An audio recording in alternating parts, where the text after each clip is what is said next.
2014 Minnesota Gubernatorial Debate.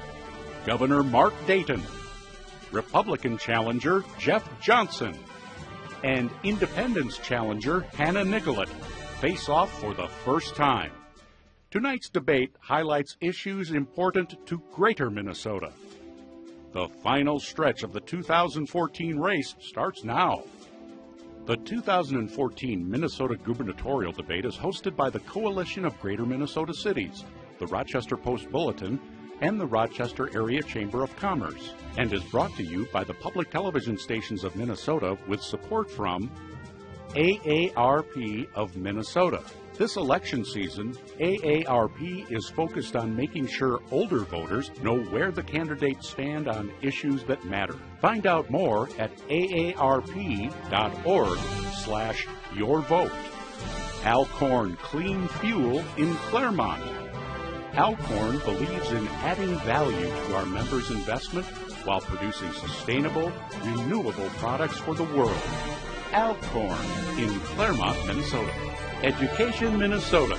70,000 teachers, school staff, and higher education faculty working together to prepare our students for successful lives. And AFSCME Minnesota, Council 5, a union of 43,000 workers who advocate for excellence in public services, dignity in the workplace, and opportunity and prosperity for all working families. And now, from the Mayo Civic Center, the 2014 Minnesota Gubernatorial Debate with your moderator, Jay Furst, managing editor of the Rochester Post-Bulletin.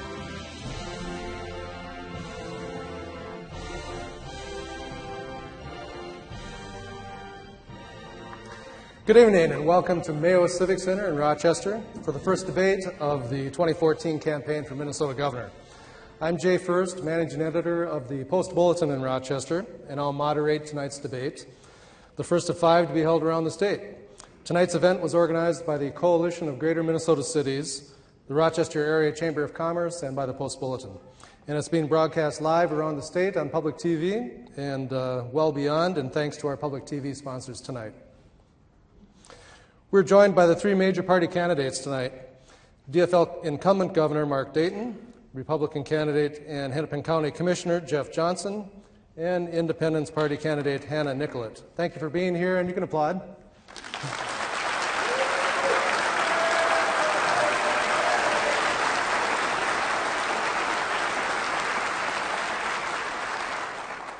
Okay, here are the ground rules. I'll read the question. Each candidate will have 90 seconds to respond. We have highly skilled timekeepers down in front here to keep us on track. I have the discretion to allow a 30-second rebuttal, or I can ask a follow-up if a candidate hasn't clearly answered the question or addressed the question. So it behooves the candidate to address the question. Halfway through the debate, to spice things up, we'll have a lightning round. Very quick yes or no type questions, and the candidates will keep those answers concise. Then we'll resume with 3 or 4 full-length questions, and to wrap it up, each candidate has 2 minutes to make a closing statement. So that's a lot of work to do in 1 hour.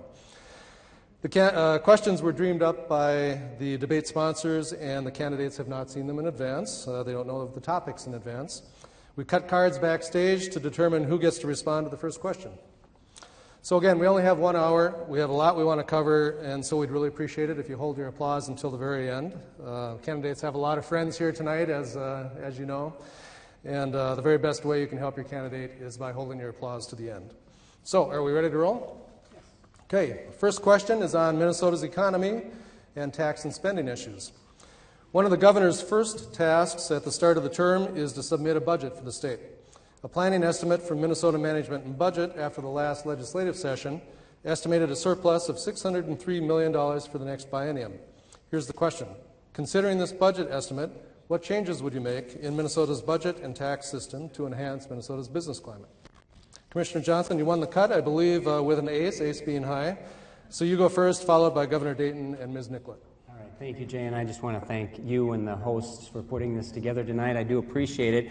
I think here's where you're going to see a very fundamental difference between the governor and me as to where we would put our priorities when it comes to the economy of Minnesota.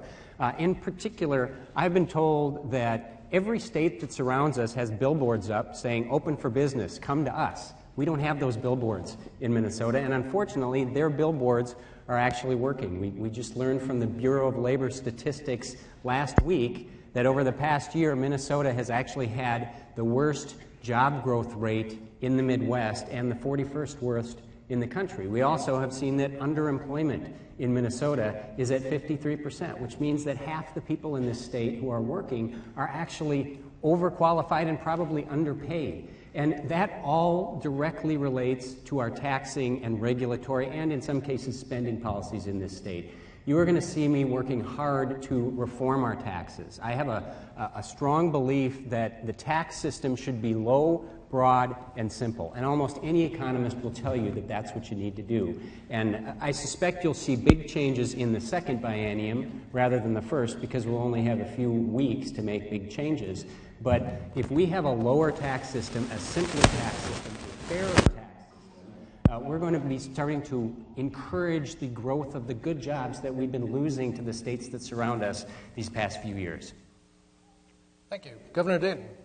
When I took office 3.5 years ago, the state was facing a projected $6.2 billion deficit for the next biennium. We owed the schools $2.8 billion, so I would say the fiscal situation of the state at that time was dire. Now we're looking at a surplus of $603 million, additional $400 million that was transferred over to the Healthcare Access Fund. So really about $1 billion of cushion there, and we don't owe the schools anything. And we have eliminated most of the raids from the other accounts in state government, so we got a sound fiscal platform from which to go into the future. Now, the next two revenue forecasts in November and the end of February will really set the table for what we have to work with, but I don't see raising anyone's taxes. I think we made taxes less regressive in Minnesota due to the actions we took in 2013. We have the cost of government, which has been widely acclaimed in the past as the best barometer of state taxation and spending relative to the capacity of the people in the state, as one of the lowest it's been since it's been recorded. So we have spending under control. We have made new investments in education, higher education, in early childhood, in all-day kindergarten. And we have a strong, robust employment growth, 160,000 new jobs on which to build further. Okay, thank you, Governor. Ms. Nicollet. Well, first of all, I'd like to thank you for having me. And as to that, where we're going, I agree that, so the Bureau of Labor Statistics came out with a statistic with regard to our private sector job growth. And that does concern me for our future. Our economy has grown at about 0.8% over the past year, and we need private sector job growth because that's what creates wealth. Wealth is stuff and services that people actually want, and government jobs aren't usually wealth producing. So what the first thing I'd like to do is get rid of the corporate tax. In Minnesota, it's third highest in the nation. There's nothing we can do about the fact that, like Medtronic just renounced their U.S. legal tax status. They're going to Ireland, where they only have 12.5%. Well, we could compete much better if we didn't have the third highest corporate tax in the nation at 9.8%. It's also only 4% of revenue, and it's the most costly to collect. So first thing to go would be we would put a sale on our having a business in Minnesota, and I would expect that then we would actually grow revenue, because historically when you make it cheaper to have a business in your state, businesses want to come to your state. So that's the first thing I would address. I would also address our burdensome regulations. We have an abundance of, for instance, if you have a wetland on your property, you want to do something with your property. You're a business, you're a residence, whatever it is, you have to go through 9 different state and local agencies, and some of them will conflict with one another. So I say we go to one standard, and the answer is yes or no. Okay. Did a great job of observing the time cards, so we're off to a good start. Question number 2 is on local government aid, or LGA. Local government aid helps communities pay for basic services that people rely on. LGA has been successful at narrowing tax-based disparities between cities and has helped provide services without extreme property tax burdens. In 2014, cities had the 3rd lowest levy increase in 25 years due to the partial restoration of state aid lost since 2002. So here's the question. Would you make LGA a budget priority and restore the remaining $48 million to bring aid to cities back to 2002 funding levels? So Governor Dayton, it's your turn to go first, followed by Ms. Nicollet and Commissioner Johnson. Well, I've made local government aid a priority because it's essential to providing the kind of services that people depend upon from their local governments, such as police, fire protection, social services, street plowing, and the like. And the way it's been set up in the state of Minnesota creates municipal governments and sets up the terms by which they can operate. And the way it has been established is there are two main sources of revenue for the local governments of Minnesota. One is the property tax, and the other is local government aid. So when you cut local government aid, as the greater Minnesota cities have noted over the last previous decade to when I arrived, there's no choice but for property taxes to be increased and for services to be cut.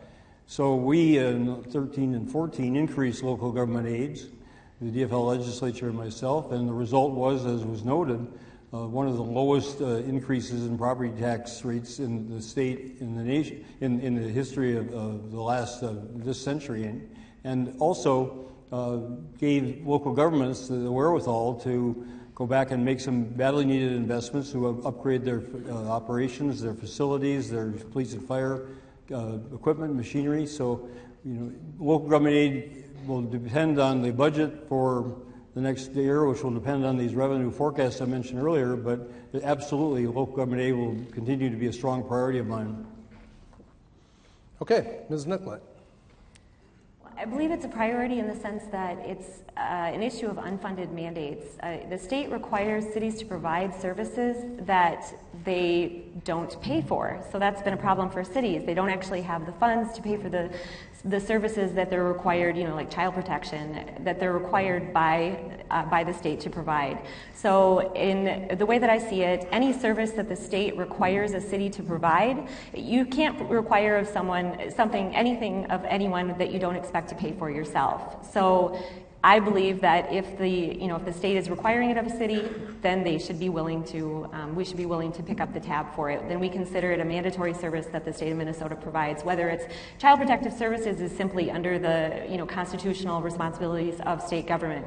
We provide for public safety as a constitutional responsibility, and so child protective services falls under that balloon. Thank you. Okay, Commissioner Johnson. There was an increase in local government aid last year under the all DFL government that we have, but there was also the largest portion, I believe, that we've ever seen of local government aid going to Minneapolis, and that's at the direct expense of communities in greater Minnesota. And that has been a pretty common theme in the Dayton administration. Greater Minnesota, in many ways, has become an afterthought in this state. Whether you're looking at where we spend our transportation dollars, whether you're looking at K-12 education funding formulas, whether you're looking at some of the regulations that are killing our farmers and our miners and our loggers in this state, or whether you look at LGA, there's a very metro-centric philosophy at the Capitol right now.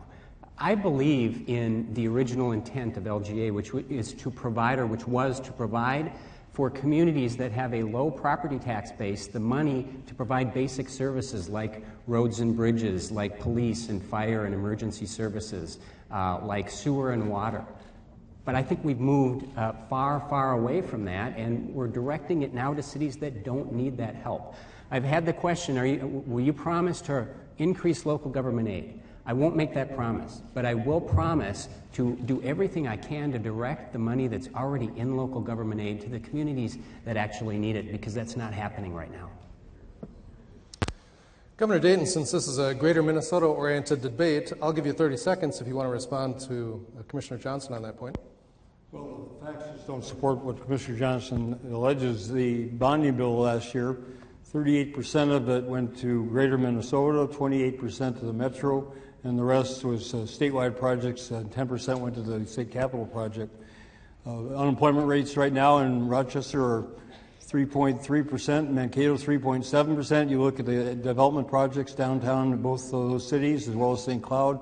The bonding bill, as I said, the focus has been very much on greater Minnesota and meeting the needs here, and that's why the economies are expanding. Okay. Question number 3 is on MNsure, the state health insurance exchange, and MNsure was in the news today. Regional insurance rates under MNsure vary widely. They're lowest in the Twin Cities this year, and people in southeastern Minnesota face the steepest rates, plus have fewer choices.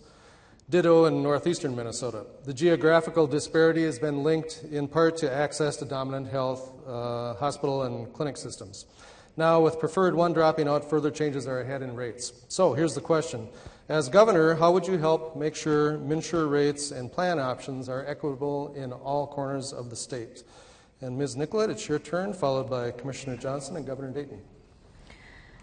Thank you. Well, obviously, it's going to be difficult. MNsure just had the largest enrollee Preferred 1 drop out of the program, so we're now looking at, and they had the lowest rates. And of course, there have been all kinds of administrative problems, software glitches, and the whole rollout went out poorly. So we'll probably have to fix it as long as there is a federal mandate that requires that we have federal health insurance here as a state. And I don't see us handing over federal control. If we have a federal exchange, then we lose all the federal subsidies, and that addresses another subject, which is how much we receive back from the federal government already. Minnesota sends $90 billion a year to the federal government, and we only receive about $45 billion back. So we receive about 50 cents on every dollar, and we have to jump through hoops to get it. So at this point, I'm not willing to give MNsure, if we don't have MNsure, then we don't even receive the subsidies that come alongside the, having our own exchange. For whatever reason, if you go with the federal exchange, you don't receive the federal subsidies. So we need to fix it regardless. We need to implement it. Now, if I learned anything as a software developer, it's that you don't reinvent the wheel. So we find software and administrative handling of an exchange that's actually working well, and we tailor it to Minnesota and implement it here. That would be my suggestion. Thank you. Commissioner Johnson. Well, we had the best insurance system in the country in Minnesota prior to MNsure. We don't anymore. And Governor, you desperately wanted to be the first state in the country to implement Obamacare in Minnesota in the form of MNsure, and you got everything you wanted, and it's been an unmitigated disaster, and it's hurting thousands of people. 140,000 plus Minnesotans who have been forced off their health care because of MNsure. Many of them lost their doctors. Some of them lost their hospitals. We've seen rates increase after MNsure. They're about to spike next year from what we learned today. We have the highest deductibles in the country. We have parents with babies who can't get their babies on insurance for months because this thing is such a mess. And Governor, you had a press conference today, and you said that you don't lose any sleep over MNsure, and we should celebrate it. I lose sleep over MNsure. Hundreds of thousands of Minnesotans are losing sleep over MNsure. So what do we do about it? Number one, I'm going to demand a Section 1332 waiver under the Affordable Care Act, which is called a state innovation waiver, at least as a starting point, so we can bring some of the things we had before that worked better back. But we can't get that till 2017. So in the short term, I can tell you right now, I will fire every member of that board and the top staff because they are incompetent. I will take away their ability to make rules without public input, and I will work very hard to remove barriers for the private sector to actually compete with MNsure. We used to be the best in the country. We're not anymore. And because of that, thousands of people are being hurt, and I think it's time we had a governor who will do something about it. Thank you. Governor Dayton. The announcement today was that for the second year now in a row, Minnesota will have the lowest rates of any health exchange in the country. So we've succeeded in keeping the insurance costs relatively low. There's a 4.5% average increase. It varies from one part of the state to another. And we've brought the rate of people who are unemployed or uninsured in Minnesota down by 40%. We have the second lowest percent of people uninsured of any state in the nation. And hundreds of thousands of people have had access to health care that they didn't have before because of disqualification for pre-existing conditions, because of ceilings on the total amount of health expenditures in a lifetime, and a number of other ways in which the Affordable Care Act has opened the door for people to be able both to afford and be assured of that they're going to have quality care. Now, you can cite some statistics that are misleading. 140,000 people went with health care plans that were not ACA compliant and were required to become so. So insurers had to adjust those plans to offer them something better than what they had before. That's one of the purposes of the Affordable Care Act.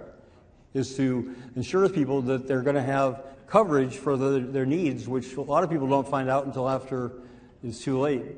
Over half the personal bankruptcies in this country are caused by health care costs that exceed people's means, and most of those people have insurance. Thank you.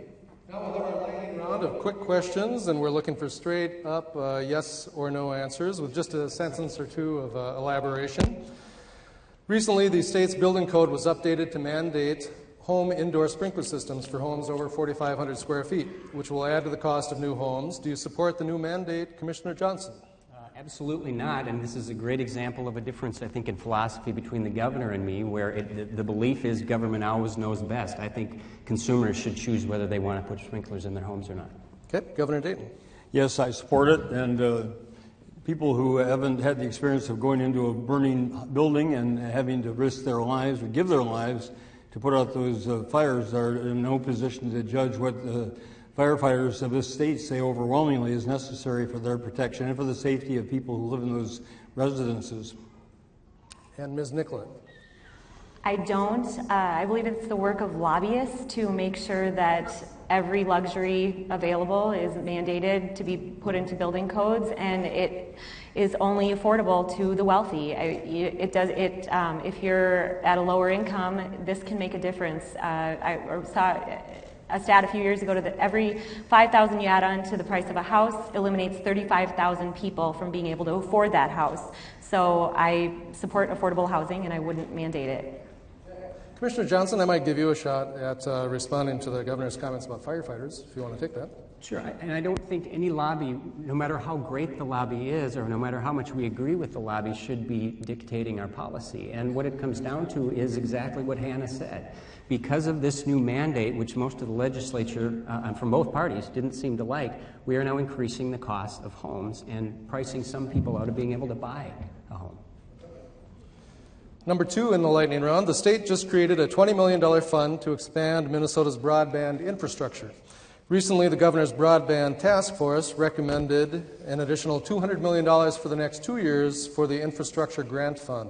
Do you support the task force's $200 million recommendation, Governor Dayton? Yes, it's definitely one of my priorities. That's part of the cost. So we have a task force that estimated between $800 million and $3 billion to really complete this broadband access in Minnesota. So it's a very expensive proposition, but that's a step in the right direction. Ms. Nicollet.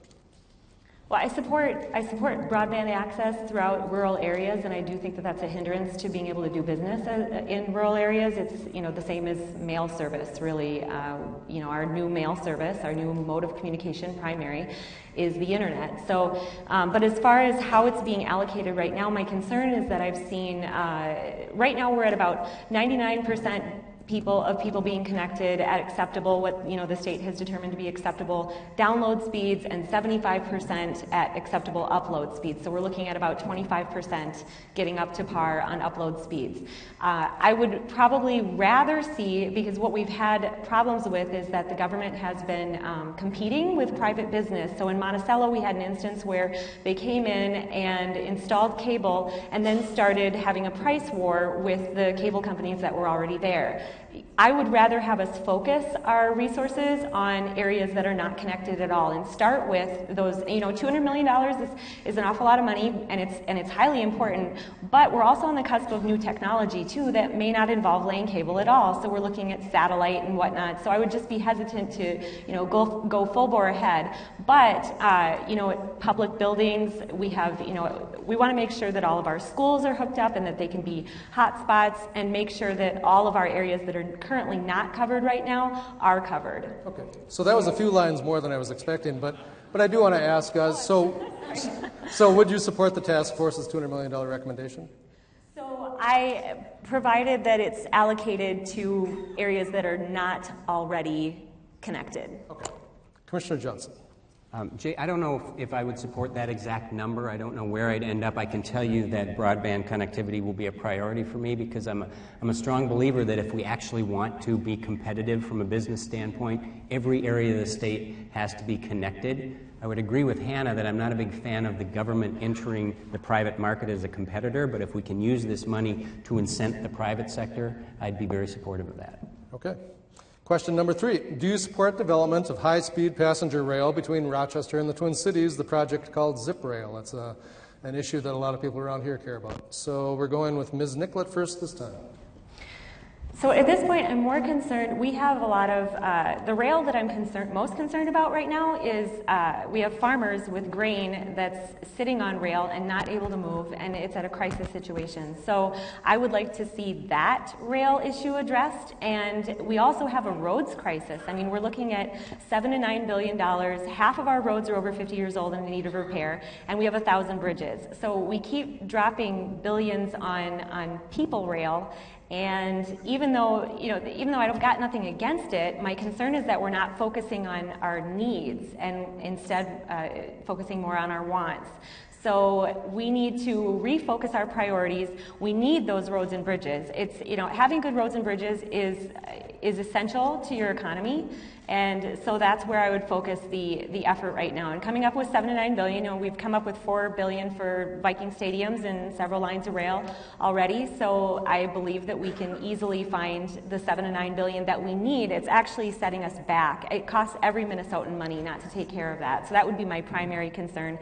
And I'm less concerned with rail projects. I feel like those should be secondary to any, to our roads and bridges, that we address those first. Okay. Commissioner Johnson. Show me the cost-benefit analysis, and I'll take a look at it. I've not been a big fan of rail projects in general because I think they're a terribly inefficient use of transportation dollars, but I've been told by some advocates for the Zip Rail that this one's going to pay for itself. I'm skeptical, but my ears are open. If somebody can prove that to me, then I'll certainly consider it. Okay. Governor Dayton? I'd agree with Commissioner Johnson. It needs to go through a careful cost-benefit analysis.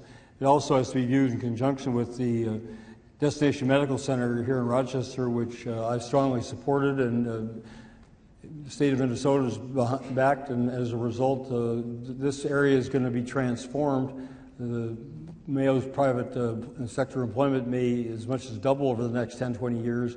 It's going to be a phenomenal impact on our state, on the medical technology industry, and Minnesota, between the University of Minnesota and Mayo, has the opportunity to become a magnet for that kind of growth of jobs and opportunities, and a Zip Rail line would certainly enhance that connection.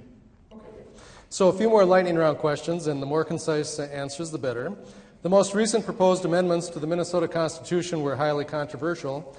Currently, only a simple majority of the legislature is required to put a proposed constitutional amendment on the ballot. Should this threshold be raised to ensure more consensus when proposing changes to the Constitution? And Commissioner Johnson, you're first. No, I don't think it should. I think the system we have is workable, and I think it's proven to have worked in the past. Okay. Governor Dayton? No. That's a very concise answer. Yeah. No, Give me another good. 2 minutes. No, I appreciate that. Ms. Nicollet? No, I guess we're all succinct. Last one in the quick round here. Should liquor sales be permitted on Sundays? Governor Dayton? My great-grandfather would turn over in his grave if he knew that I was for selling anything on Sundays, but I don't think that you should distinguish liquor and automobiles from other commodities that people want to buy, and if they want to shop on Sunday, more and more of our population has a day of faith not on Sundays, so it gets hard to isolate one day and say, you can do this, you can't do that. Okay. Ms. Nicollet? Yeah, well, any legal product should be able to be sold on any day. We have, Sunday is a religious holiday for Christians. Saturday, Friday night sundown to Saturday night sundown is a Sabbath for Jewish people. So why did we pick Sunday in particular? It seems unfair to other faiths. But regardless, any legal product should be able to be sold any day of the week. And if you're a business owner and you want to close on Sunday, more power to you. Go ahead. But yeah, we wouldn't. I wouldn't support that. And I'm also against the fact that 60% of Minnesotans want Sunday alcohol sales. So why shouldn't they have it? Okay, Commissioner Johnson. Yes, and this is frustrating to me because everybody says let's do it, but the last 2 years there's been a big push, and under all DFL control, we can't get it done for some reason. So we'll get it done if I'm governor. Okay. All right, after that brisk little exercise, we'll now go back to long-form questions, and you'll have a luxurious 90 seconds to answer. This one's about Destination Medical Center, which is topic A in Rochester. Destination Medical Center is a new approach for public-private partnerships. The plan calls for specific local investment to occur before approved state funding is released. The goal is the combination of efforts that will drive regional economic growth that will provide a boost for much of the state. Some have suggested the plan could serve as a model for targeted economic development efforts in other parts of the state. So here's the question. Do you agree with how DMC was structured as a way to promote regional development? And would you support similar public-private partnerships elsewhere? And if so, do you have some in mind? So, Ms. Nicollet, you're up first, followed by Commissioner Johnson and Governor Dayton.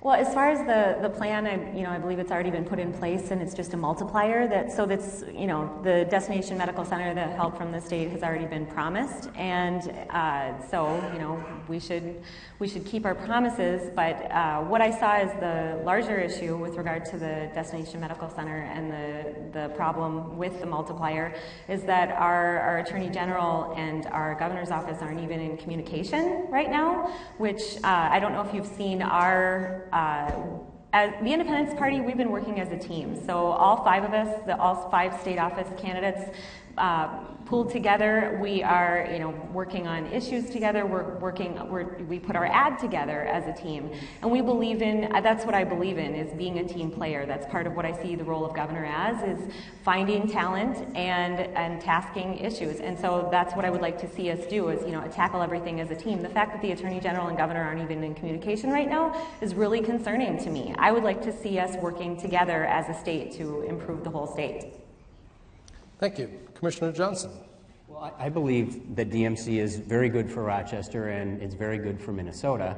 And I believe that the government does have a role to play in public-private partnerships when it comes to infrastructure upgrades and paying for things like roads and bridges. I would have had a difference of opinion on the definition of infrastructure. I've been very clear on that with respect to this bill. Had I been a legislator and not able to change it, I likely wouldn't have supported it. If I had been governor, however, because I recognize the importance of it, I would have sat down with the authors and figured out how to work that difference out. So I think it is something that is important. As Hannah mentioned, it's likely going to have to come up again next year because we've apparently had another misunderstanding of what was in a bill from the governor's office, and there's a disagreement with the Attorney General's office, and it's going to have to be fixed next year. Some people have said it's an easy fix. There's never an easy fix of anything when you reopen something controversial. It'll probably be difficult, but I will work to get it done as governor. Very good. Thank you. Governor Dayton. Well, it wouldn't need to be fixed if it weren't existing at all. And that would be the situation if when the Mayo Clinic executives came and said, we have this vision for the future of Rochester and really for the state of Minnesota in terms of medical care and medical technology. If I, as governor and the legislative leaders, and it was bipartisan. The representation here in Rochester is bipartisan. And if we hadn't stepped forward and said right away, yes, with enthusiastic, we're on board, we're with you, we want to partner with the city, the county, and with you, Mayo, and the private donations you're going to raise, then you wouldn't have anything to fix. So in this case, we'll get this matter resolved at the beginning of the next legislative session. It's not a difficult matter, and we'll proceed. This is a phenomenal project for Rochester, phenomenal for the state of Minnesota for reasons I described before. And should it be a model for other investments of that type, other partnerships? Absolutely. And this is one of the areas where there is principal disagreement. I believe there is a role for government to provide incentives and then to partner with the private sector in order to make these projects happen. I mean, you can look at AGCO in Jackson, Minnesota. You can look at Segedus up on the range. You can look at Shutterfly and Shakopee. All over the state, there have been projects that we've moved forward because we made the investments along with it. Smaller in scale relative to the DMC, but the same kind of seeding that has been crucial to get the projects going and expanding. Commissioner Johnson, to back up for a moment, so do you think this model works, and can you envision it being used in other parts of the state with particular projects? I could see it being used in other parts of the state as long as the definition of infrastructure is truly about infrastructures, roads in particular. So there'd probably be some negotiation with respect to that if I were governor. Okay. And Ms. Nicollet, I'd ask you to. I would agree that when we provide what we've promised to provide as a state for new infrastructure, we provide roads, we provide sewage, all that, then it's absolutely effective, and broadband may be an issue with that also. But yeah, it's provided that we're providing transportation and infrastructure. Okay, that leads nicely into the next question, which is on transportation. Minnesota faces transportation funding challenges at every level. By one estimate, state highway funding will fall $12 billion short of what's needed over the next 20 years. Last year, the Corridors of Commerce program was created to help remove bottlenecks and increase capacity on key highways. Over 120 projects were submitted for initial funding, of which 10 received funding. Also, a task force of 20 mayors from smaller cities are working to develop programs and plans to fund local municipal road improvements. So here's the question. What is your vision for investing in Minnesota's transportation system, including local roads in communities large and small, as well as the Corridors of Commerce program, and how would this vision be funded? Kind of a big baggy question. Commissioner Johnson, you get the first crack at this, followed by Governor Dayton and Ms. Nicollet. Well, first of all, I will support the Corridors of Commerce program. I happen to believe we don't spend enough money on roads. That might be the only area of government where I'm willing to say that. But the problem has become that, especially in the last couple of years, all of the energy, all of the focus in transportation is on everything but roads and bridges. It's on light rail, it's on commuter rail, it's on trolleys and streetcars and bike paths and sidewalks and complete streets, which I have come to learn means everything but the street. And that is exactly backwards, because we all rely upon roads and bridges by far more than anything else. Even if you don't drive a car, you rely upon roads and bridges to get the goods to your grocery store that you can buy, or to get the fire truck to your house if you have a fire. So my focus is going to be heavily on roads and bridges, and yes, we do have a funding problem with that. The gas tax all by itself is not going to cover what we need to do, but part of that is about priorities. It's about actually saying we're going to put this up at the top, and rather than spending on all these other things ahead of it, we're going to say this is where we're going to spend first, and then worry about some of these other things later. I'm also someone who would be willing to support much more significant bonding when it comes to transportation projects. That might require a constitutional change to do, but I would be willing to push that forward. We've got to start focusing on roads and bridges over all these other forms of transportation. Thank you. Governor Dayton. Well, I would agree again with Commissioner Johnson about the need to increase expenditures and increasing the bonding capacity. Right now, Minnesota Department of Transportation pays up to 20% of its revenues for the bonds that's already issued. So it is a capacity, and that is definitely something that needs to be addressed in the next legislative session. There's about a $6 billion gap, $20 billion, you said, Jay, over 20 years, $6 billion over the next 10 years between what we need to spend just to keep the system as it is now, maintain the status quo, which, as we all know, has deteriorated over the last couple of decades. Greater congestion, deterioration of the trunk highway system, more accidents, more fatalities. So next session we're going to have to face up to, are we going to come up with additional money that's necessary to make those investments to at least break even and ideally to improve our system.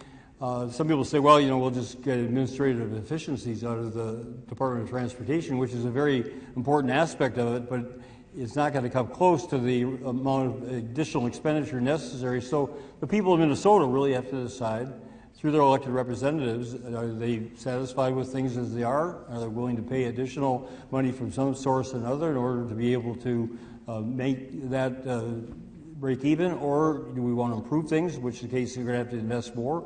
Or are we willing to let things continue to deteriorate, which will happen unless the investments overall are increased? Commissioner Johnson, before we move on to Ms. Nicollet, do you want to respond to that? Well, yeah, when I say we need to actually prioritize, my answer was not that we need to just find efficiencies, although I agree with the governor that we need to do that. But the problem is we haven't made this a priority, particularly the last 2 years. If you look at the bonding bill, I love to talk about the Senate Legislative Office Building. We're spending more on that than what we spent on roads and bridges in the $1 billion bonding bill. So the priorities have not been there, and we need to actually put this at the top of the list. It's the only way we're going to get it done. Thanks for your patience, Ms. Nicollet. On to you. Okay. Yeah, and this is, under the Constitution, transportation, one of the responsibilities of government, and we haven't been doing it. And it is truly a public good, because not taking care of our roads and bridges costs every Minnesotan money, whether it's extra transportation costs, whether you use the roads or not, because you end up paying for it either directly or indirectly, or via emergency services. Regardless, the return on investment for every dollar that you put towards, just on a cost benefit basis, every dollar you put towards roads and bridges comes back to you $3 to $4 each. And so, versus light rail, where you get about 42 cents on every dollar. So the cost benefit is not something that benefits all of Minnesota. Plus, it is another instance where the Twin Cities ends up, getting the lion's share. So, as far as how our priorities have been, we need to, move those. Somehow we managed to find, about $4 billion on, Viking Stadium and, light rail, all of those things that we've been throwing money at. And meanwhile, we've been neglecting our roads and bridges for a long time. I've never seen anything like this, and I've spent my entire life here. I'm 40, so it's, I've been here quite a while. And I would like to see us, however we get it done, we need to make it a priority. So first of all, we need to reprioritize. We've got to stop buying toys when we need food as a state. And then after that, if we need to raise gas tax, by a certain number of cents to make it happen, we need to make it happen. Thank you. Next question is on the workforce and jobs in Minnesota. According to Minnesota's Department of Employment and Economic Development, job creation across the state has been uneven since 2010, with all regions of greater Minnesota lagging behind the metro area. Employers across greater Minnesota, including here in Rochester, say it's extremely tough to find qualified employees for many types of jobs. And as DMC evolves, certainly with 35,000 more jobs projected in this area, there's a lot of concern about whether people will be here who are trained and ready to step into those jobs. So here's the question. An employer-focused job training program that put an emphasis on job training solutions was introduced in the legislature last year. As governor, would you support this $10 million program? And in what other ways would you address the worker shortage and the shortage of trained workers in greater Minnesota? Big question, but if you can do your best. Governor Dayton, you're first, followed by Ms. Nicollet and Commissioner Johnson. Well, your preamble has its own contradiction, and when you say that economic growth is not occurring around the state, and then you cite the fact that we don't have enough workers for the jobs, and we don't have enough housing for the workers. There are businesses all over the state in greater Minnesota that want to expand and create more jobs and can't because of barriers such as the lack of housing. DigiKey up in Thief River Falls and Polaris and Rosso looking for assistance to increase the housing for people that they want to hire.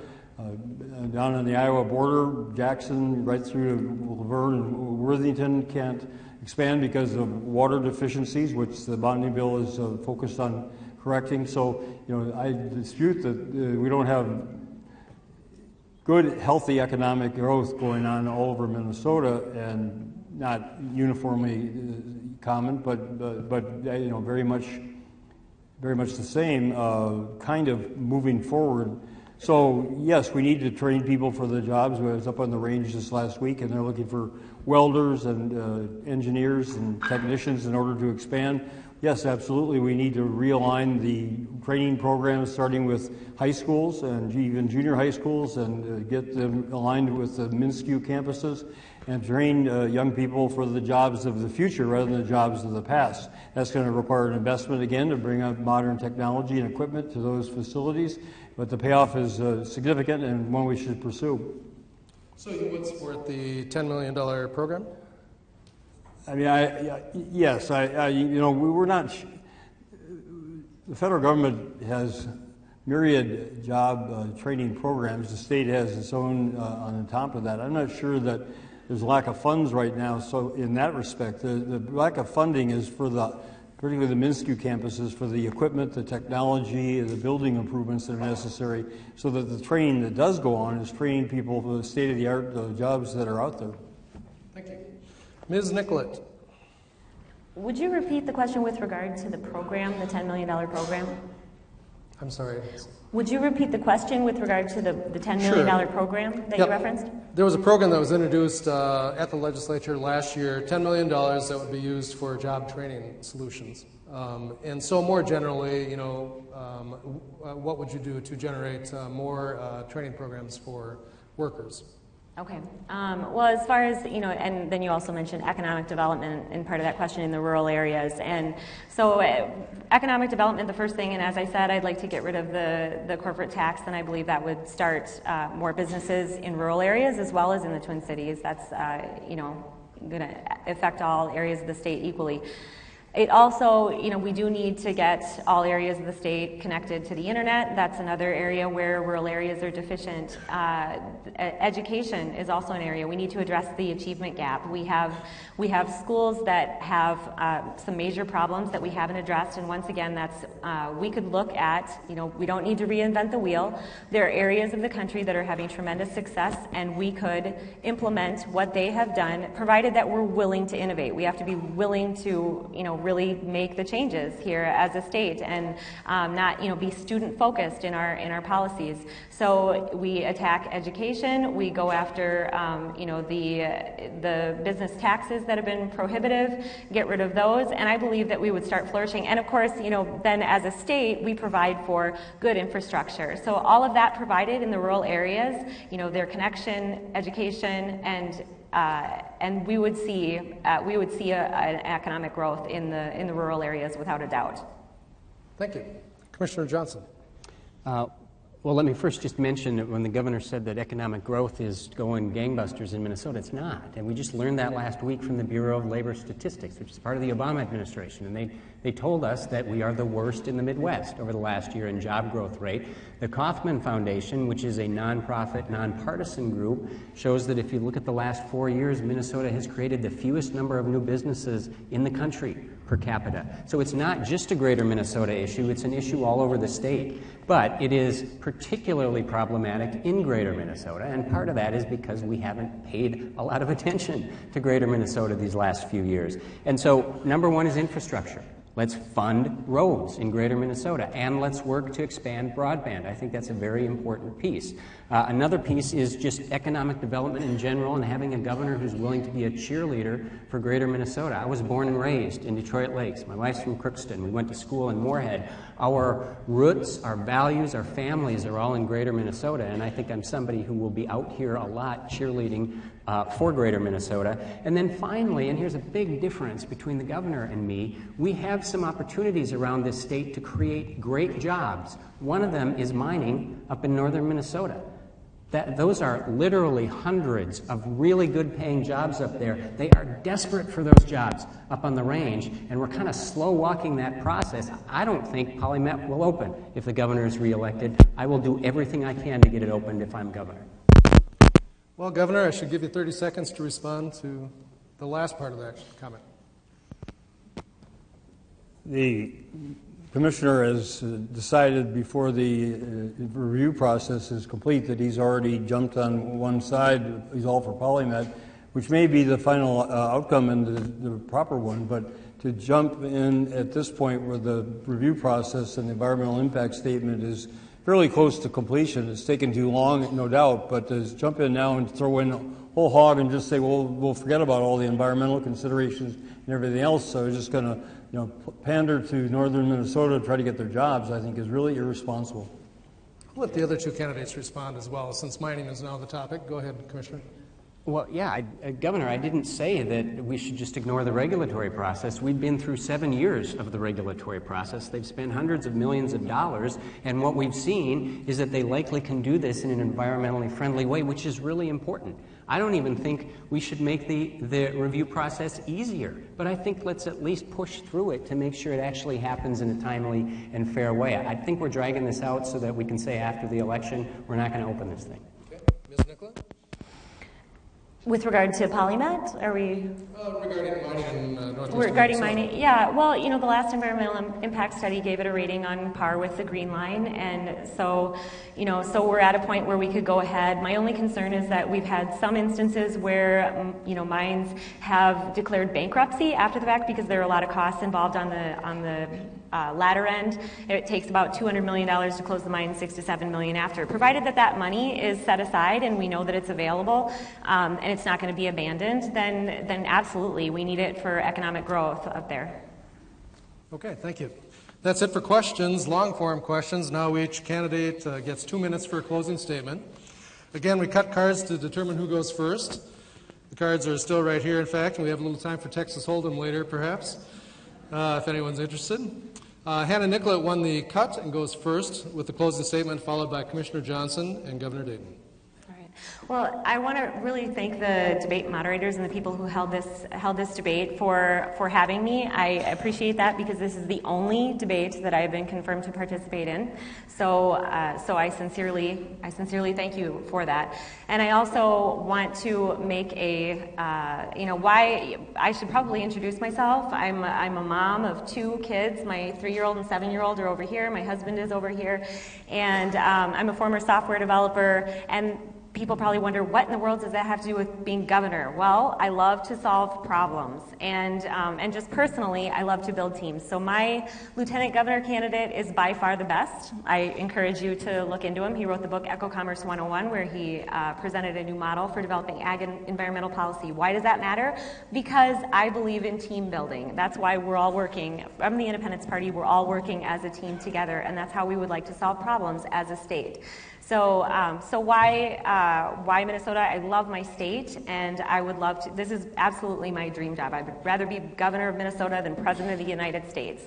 And as such, I think that we can work together much better than with the special interests. I believe the Independence Party needs a voice in Minnesota because we represent the people. We truly do. You know, when 68% of the people said that they wanted the Viking Stadium entirely privately funded, what about entirely privately funded do legislators not understand? And when they can't get it passed via a referendum, then they have backroom deals. And when they had, if they were, if you have more than 4 people in a meeting, then you're subject to open meeting laws. So they only had 4 people in a meeting. And when the press came to ask what they were doing, they said they were talking about fishing regulations, all to give us what we didn't want. And so if you shouldn't need a high-paid lobbyist, whether you're a child and you need child protection, you're being abused, you shouldn't need a high-paid lobbyist to represent you at the Capitol. In my administration, you wouldn't. Thank you. Thank you. Thanks very much.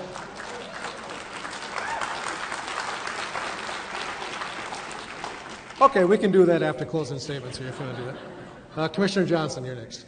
All right, well, thank you, Jay, and thank you again to the hosts and for all of you for being here. And I have to admit, I am really pleased that we're finally having this first debate, because I'll be honest with you, it's been a little frustrating the last couple months to watch some of the mistruths, some of the lies, Governor, that you and some of your supporters have had on TV about me for the last couple months, whether it is that I'll cut the minimum wage, I've never said that, whether that I cut education funding, I never did. In fact, I voted 3 times in each of the budgets to increase education funding. So it's nice to be here and actually share our visions directly to people and let them choose on their own.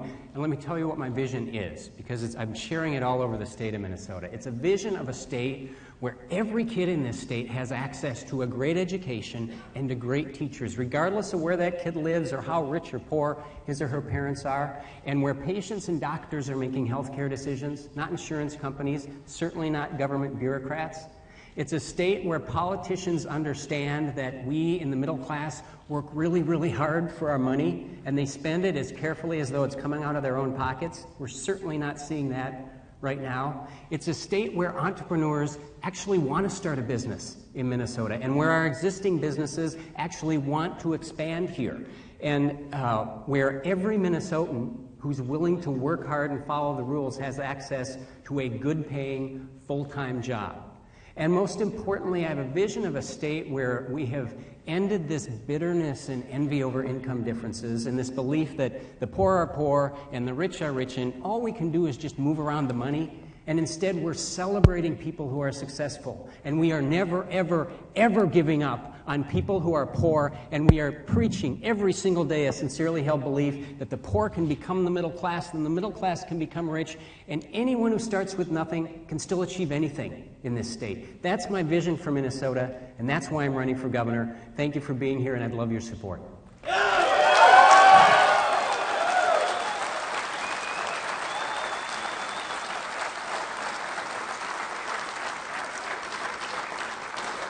Thank you, Commissioner Johnson. Governor Dayton.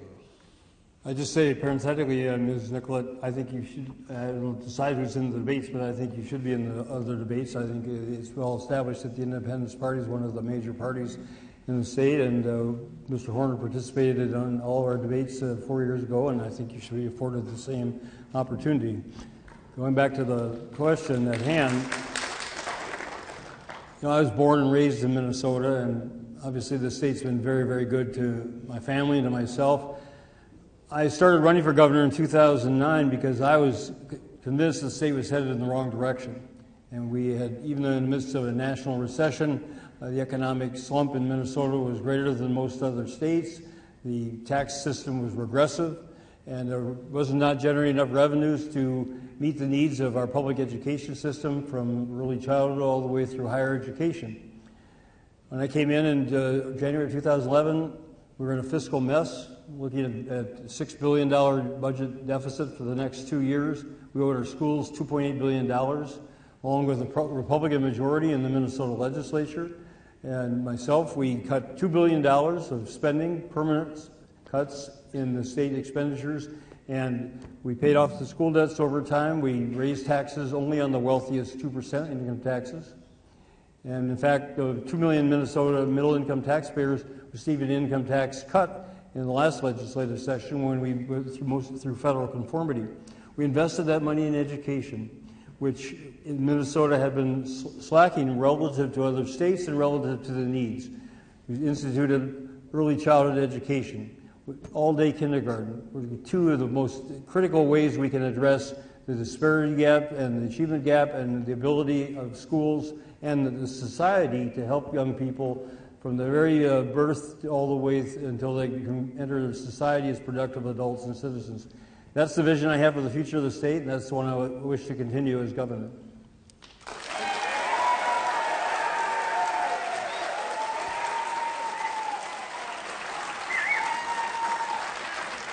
Okay, thank you, Governor. We're done, and we did a great job. We wrapped up before the satellite moved on, so I appreciate the audience control. On behalf of the debate sponsors, we appreciate your efforts. We wish you the best as the campaign goes forward. We like to think this is going to be the best of the 5 debates. Best wishes for an informative and respectful campaign, and to the audience and viewers, Election Day is November 4th, but you can already vote right now. However you choose to do it, make your voice heard. Thank you. Good night. Great. Nice job. Made possible with support from AARP of Minnesota. This election season, AARP is focused on making sure older voters know where the candidates stand on issues that matter. Find out more at aarp.org/yourvote.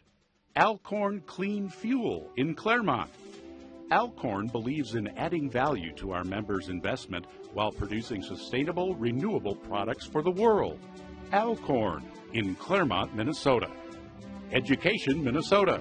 70,000 teachers, school staff, and higher education faculty working together to prepare our students for successful lives. And AFSCME Minnesota, Council 5, a union of 43,000 workers who advocate for excellence in public services, dignity in the workplace, and opportunity and prosperity for all working families.